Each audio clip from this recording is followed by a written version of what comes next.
Je ne peux pas accepter que cette situation se produise en restant les bras croisés et en regardant la catastrophe advenir.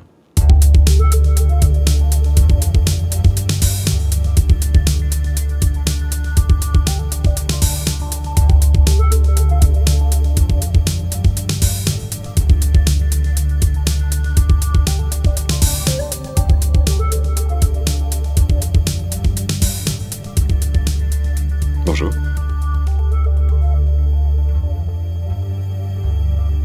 Il est midi. Deux femmes s'arrêtent devant ces tournesols de Van Gogh, estimés à 85 millions d'euros, et les aspergent de soupe à la tomate devant un public médusé. Puis ces militantes écologistes se collent les mains au mur. Qu'est-ce qui a le plus de valeur, l'art ou la vie ? Êtes-vous plus préoccupé par la protection d'une peinture ou la protection de notre planète ? C'est une séquence qui a beaucoup fait réagir, et on peut se poser plein de questions par rapport à cette séquence. La première, c'est qu'est-ce qui conduit des jeunes gens à des extrémités pareilles? Combien d'années il a fallu de déni à regarder ailleurs d'une certaine manière pour qu'ils en viennent à faire ça? La deuxième chose que je me dis, moi, c'est que c'est quand même une sacrée performance d'art contemporain. Parce que l'art contemporain, qu'est-ce que c'est finalement? C'est une performance qui va faire réfléchir, qui va poser des questions, qui va créer des conversations. Là, on peut se dire qu'ils ont vraiment réussi leur coup. Ce qui est très intéressant, c'est que ça a créé une sorte de déluge d'insultes et hystériques, alors que finalement, ils ont envoyé de la sauce tomate sur une vitre. C'est-à-dire qu'ils n'ont même pas endommagé le tableau. Et puis, on peut se dire, pourquoi est-ce que ça fait plus parler qu'on s'attaque d'une certaine manière, même si c'est seulement à une vitre, à une représentation de la nature, plutôt que de la destruction de la nature elle-même? C'est-à-dire que on voit des rapports du GIEC qui sortent, ou des rapports de l'IPBES, qui est l'équivalent du GIEC pour la biodiversité, qui nous explique que cette planète pourrait devenir inhabitable, qu'il y a 1 million d'espèces qui sont en danger, qu'on a perdu 70% des populations de vertébrés depuis les années 70, que le climat se réchauffe au point qu'on va vivre des sécheresses, des catastrophes climatiques. On en parle un peu, et tout d'un coup, on envoie de la sauce tomate sur une œuvre d'art, et là, on se dit, ça c'est sacré.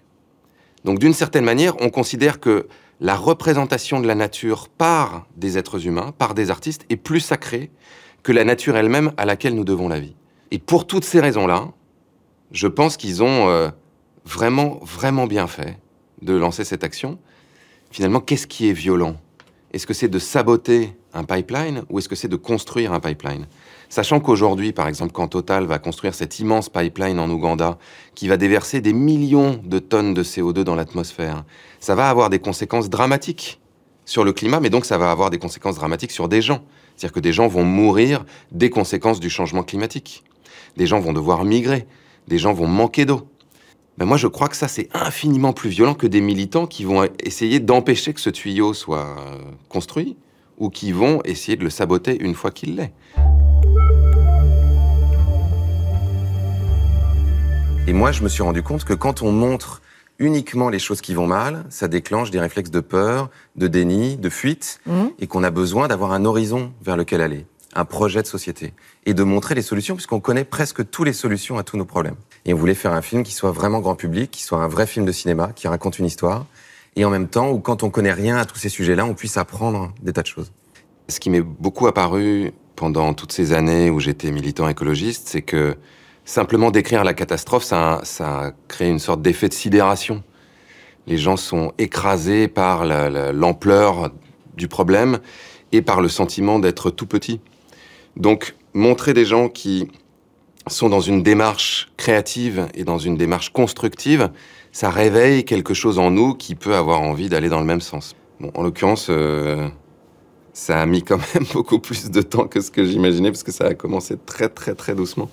Et ça a fini par marcher, mais le film a fait 1 million, quasiment 200 000 entrées en 40 semaines. C'est-à-dire que ça a été très très progressif, ça a été vraiment du bouche à oreille.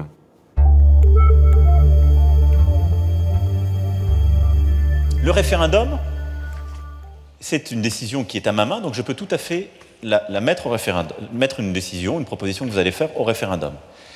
Maintenant, il faut que je vous en donne le cadre et qu'il faut qu'on voit ensemble précisément ce que ça veut dire. À la sortie de la réunion, les membres de la Convention étaient partagés. Son discours a été correct, je trouve. Après, qu'est-ce qu'il va en faire, je ne sais pas, on verra à la fin. Je pense que là, la motivation, elle est multipliée par 2 ce soir.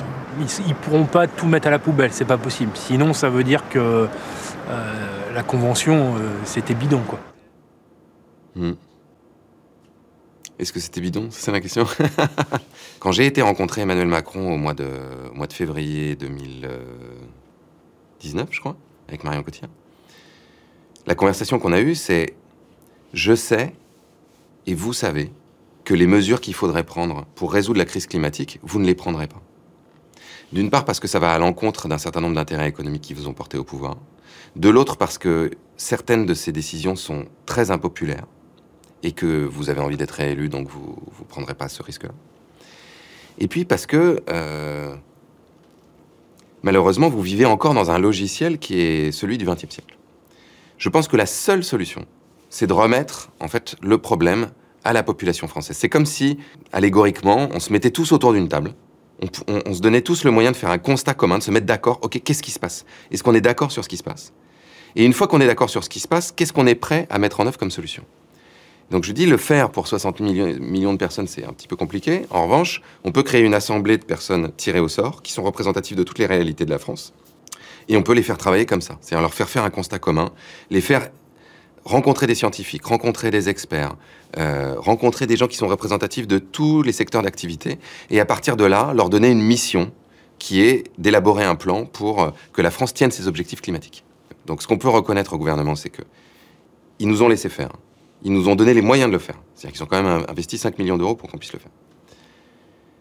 Ils ne sont pas intervenus pendant le processus. C'est-à-dire que tout s'est fait de façon vraiment très neutre. À l'issue de ce processus, ces 150 personnes tirées au sort, dont certaines étaient climato-sceptiques avant de venir, ne connaissaient pas les sujets, s'en fichaient éperdument, d'autres le connaissaient hyper bien, étaient passionnés, d'autres travaillaient dans des secteurs d'activité, il y avait des pilotes d'avion, il y avait des gens qui faisaient du transport routier. Ils ont produit un rapport avec 149 propositions qui vont plus loin que ce que tous les gouvernements ont fait ces 30 dernières années. Grâce à ce principe de délibération. Ce qui veut quand même dire que ce que les responsables politiques nous disent à longueur de temps, qui est « on ne va pas prendre cette mesure parce que les Français ne sont pas prêts », c'est faux. Les Français ne sont pas prêts à ce qu'on leur impose des mesures de force. En revanche, ils sont prêts à participer à les élaborer si on leur en donne le pouvoir et si on leur donne le cadre pour pouvoir le faire. Ensuite, le président de la République n'a pas tenu sa parole, c'est-à-dire qu'il n'a pas fait, comme il avait dit, passer les mesures de la Convention citoyenne sans filtre au Parlement ou au référendum. Il a laissé, là encore, de grandes entreprises multinationales détricoter ces mesures. Parfois même, ce sont les ministères qui l'ont fait ou la haute administration qui l'a fait, de peur que les entreprises... Et donc, ça a donné une loi climat qui est une loi assez faible, où il y a à peine 20% des propositions de la Convention citoyenne qui ont été reprises. Je suis absolument ravi qu'on ait réussi à le faire, et j'en vois tous les jours les conséquences positives. Et à la fois, ça m'a permis de mesurer à nouveau à quel point la politique est gangrénée, encore une fois, par l'influence des entreprises multinationales, et à quel point la parole publique est dégradée. C'est-à-dire qu'Emmanuel Macron n'a pas tenu sa parole. Il s'est dédit. Et ça, c'est très grave. C'est très grave, et ça continue à faire monter une forme de populisme, ça continue à encourager les gens à ne pas aller voter parce qu'ils se disent de toute façon ça sert à rien, parce qu'ils nous mentent. Aux Indes, le Mahatma Gandhi, l'apôtre de la non-violence, a remporté la plus belle victoire de sa vie. Par un jeûne de plus de 5 jours, il vient d'arrêter le glissement de l'Hindoustan et du Pakistan vers une guerre qui aurait plongé dans le chaos une masse de 400 millions d'hommes. La volonté de jeûner à mort de Gandhi a arrêté l'Inde sur la pente fatale. Miracle où s'affirme qu'il y a encore une place pour l'esprit.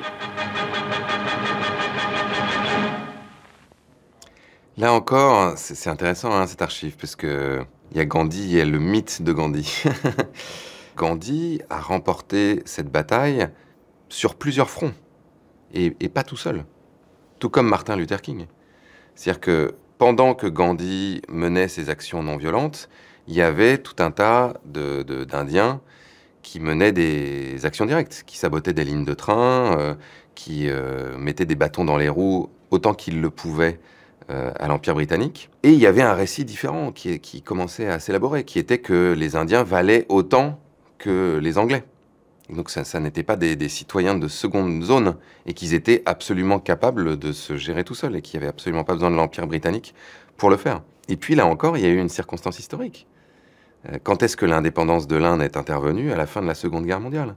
À un moment où il y a eu un long mouvement de décolonisation, et où l'Empire britannique était exsangue financièrement, militairement. Toutes ces circonstances-là ont joué. C'est pas simplement Gandhi qui est allé marcher et qui a jeûné, même si ça a eu un impact considérable. Mais là encore, on voit bien que la force du récit est importante. Et ce que Gandhi a réussi de façon magistrale, c'est à raconter une histoire qui était simple à comprendre et qui s'est propagée dans le monde entier et qui existe toujours aujourd'hui. Et il se trouve que Gandhi, dans sa vie de tous les jours, n'était pas aussi non-violent qu'on voudrait bien le croire, même dans sa relation aux femmes, par exemple. La pauvreté, à mon avis, actuellement, est une valeur de bien-être. Tant qu'on ne considérera la pauvreté comme quelque chose de similaire à la misère, on ne comprendra pas que la pauvreté, c'est le rapport que je puis avoir avec ce qui m'est nécessaire, sans outrepasser mes besoins pour garder la maîtrise de ce que je suis et de ce que je dois gérer. La pauvreté, justement, ça n'est pas la misère. Et c'est vrai que Pierre a eu cette espèce d'intuition qu'il fallait retourner vers une forme de sobriété, et que nos civilisations avaient besoin de ça. Et que c'était sans doute la grande direction dans laquelle l'humanité avait besoin de s'orienter. Alors évidemment, pas les gens qui sont dans une misère crasse, ceux qui ont déjà beaucoup plus que ce dont ils ont besoin. Et puis, nos civilisations de façon générale, qui consomment des quantités considérables de matière et d'énergie. C'est dur de vivre la sobriété heureuse dans ce monde-là, justement. Dans ce monde dans lequel on est bombardé de messages publicitaires toute la journée, dans lequel on est soumis à des modes, une espèce d'injonction à consommer en permanence. Donc, je pense que plus ça va, plus je vieillis et plus je commence à y aller.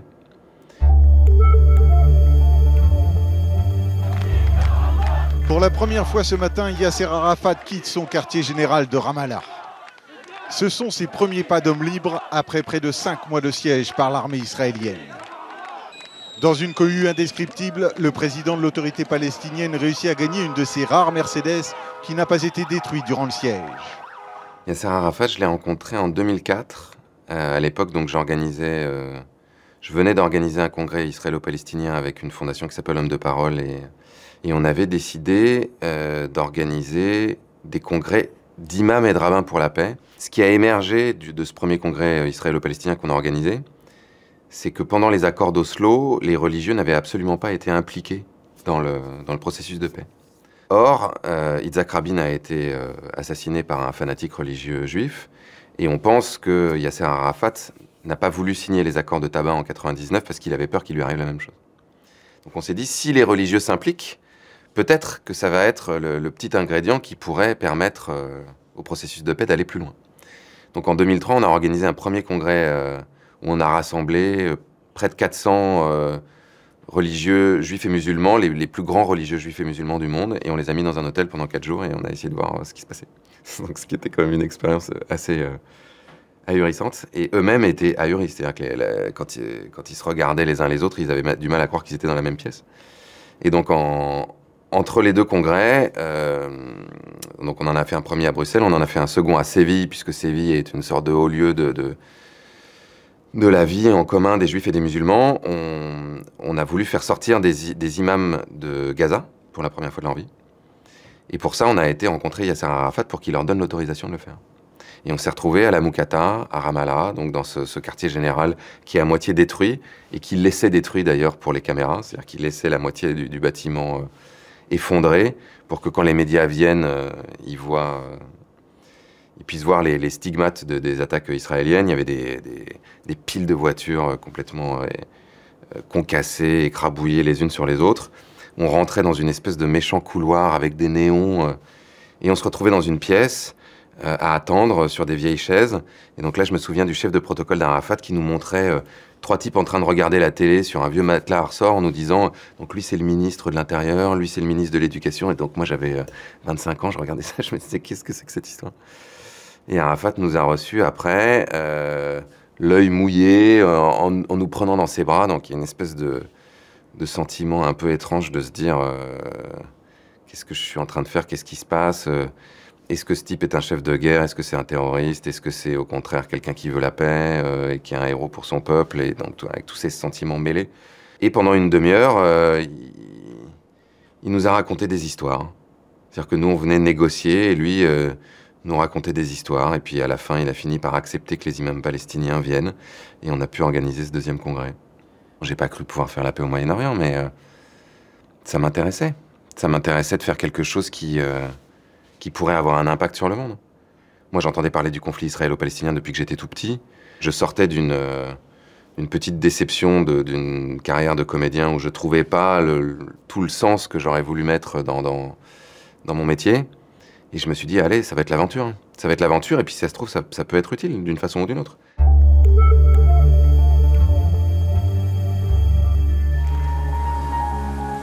Mon enfance passa de grisaille en silence, de fausses révérences, en manque de bataille. L'hiver, j'étais au ventre de la grande maison qui avait jeté l'encre au nord parmi les joncs. J'ai déjà raconté plusieurs fois que j'aimais pas beaucoup l'enfance. J'aimais pas beaucoup l'enfance parce que ça aussi, je l'ai déjà raconté, j'ai subi un viol quand j'avais 6 ans. Et je m'en suis pas souvenu après, parce que j'ai fait comme beaucoup d'enfants, ou parfois d'adultes d'ailleurs, qui vivent des situations traumatiques comme celle-là. J'ai fait une dissociation, c'est-à-dire que j'ai complètement oublié pendant des années. Mais j'avais le sentiment que l'enfance était un endroit de soumission, que j'avais pas de pouvoir sur le monde, que j'avais pas de pouvoir sur le monde qui m'entourait, que j'avais pas de pouvoir sur mon destin. Et je pense que c'était renforcé par cette expérience-là. Tout ça n'est pas étranger sur le fait que j'essaie d'avoir une prise sur le monde aujourd'hui. Mais après, en parler publiquement, moi j'ai décidé de le faire parce qu'il y avait eu toute la vague MeToo, puis MeToo inceste, et qu'il m'a semblé que c'était important qu'il y ait des hommes aussi qui parlent et qui expliquent que les agressions sexuelles, les viols, ça pouvait aussi arriver aux hommes, mais surtout aux enfants. Et que le patriarcat, la domination masculine, et les agressions sexuelles de toutes sortes, il faut en sortir. Et c'est souvent les femmes qui le disent. Et donc ça crée une espèce de truc entre les hommes et les femmes, alors qu'il y a des hommes qui sont victimes de ça. Donc je pense que c'est important que les hommes prennent la parole sur ce sujet-là aussi. Et qu'on soit des alliés. J'en reviens, moi. Parce que j'ai basculé au moment où j'ai eu cette dépression nerveuse et où j'ai dû faire cette cure de sommeil, où je suis arrivé à l'hôpital. Par exemple, je suis arrivé le 14 juin et je suis arrivé affolé là-dedans. J'ai dit, qu'est-ce que vous allez me faire? On va vous donner des pilules, vous allez voir, tout va bien se passer, vous allez vous réveiller demain matin, pleine forme et tout. Et puis le lendemain matin, alors que j'étais rentré par exemple le 14 juin, je suis allé dans le bureau de l'infirmier, et c'était le 15 septembre. Alors ça m'a fait une drôle d'impression déjà. Et là, ma première impression, comme quoi on est très égocentrique dans ces cas-là, j'ai dit quoi, le monde a continué à tourner pendant que moi j'existais plus. Et il s'est passé des choses, il y a des gens qui ont dormi, fait l'amour, mangé, ça a continué. Et c'est là où on se rend compte qu'on se prend vraiment pour le centre du monde. Oui, bah ça me parle, évidemment.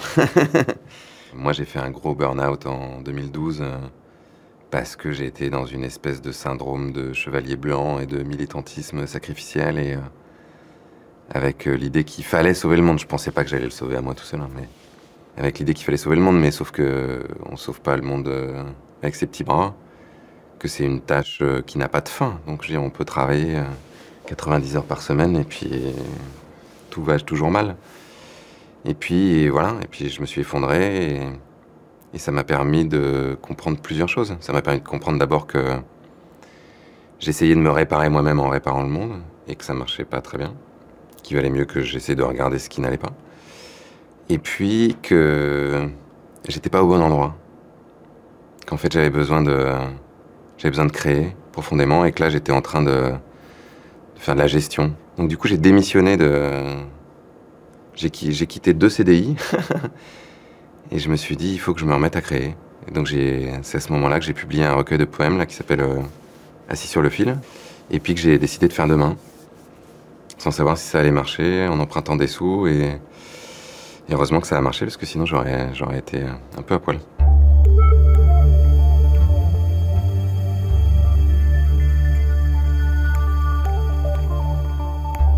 Je vais choisir Bernard Pivot. Est-ce que votre sensibilité, qui est très aiguë, très pointue, avait un peu pressenti ce succès? J'adore cette question. Un peu. Quand on a fait Demain, en fait, on était en salle de montage. Donc on n'avait pas terminé le film. Et j'ai dit à Mélanie et à Sandy, qui est la monteuse avec laquelle je travaille, je pense qu'on va avoir un César.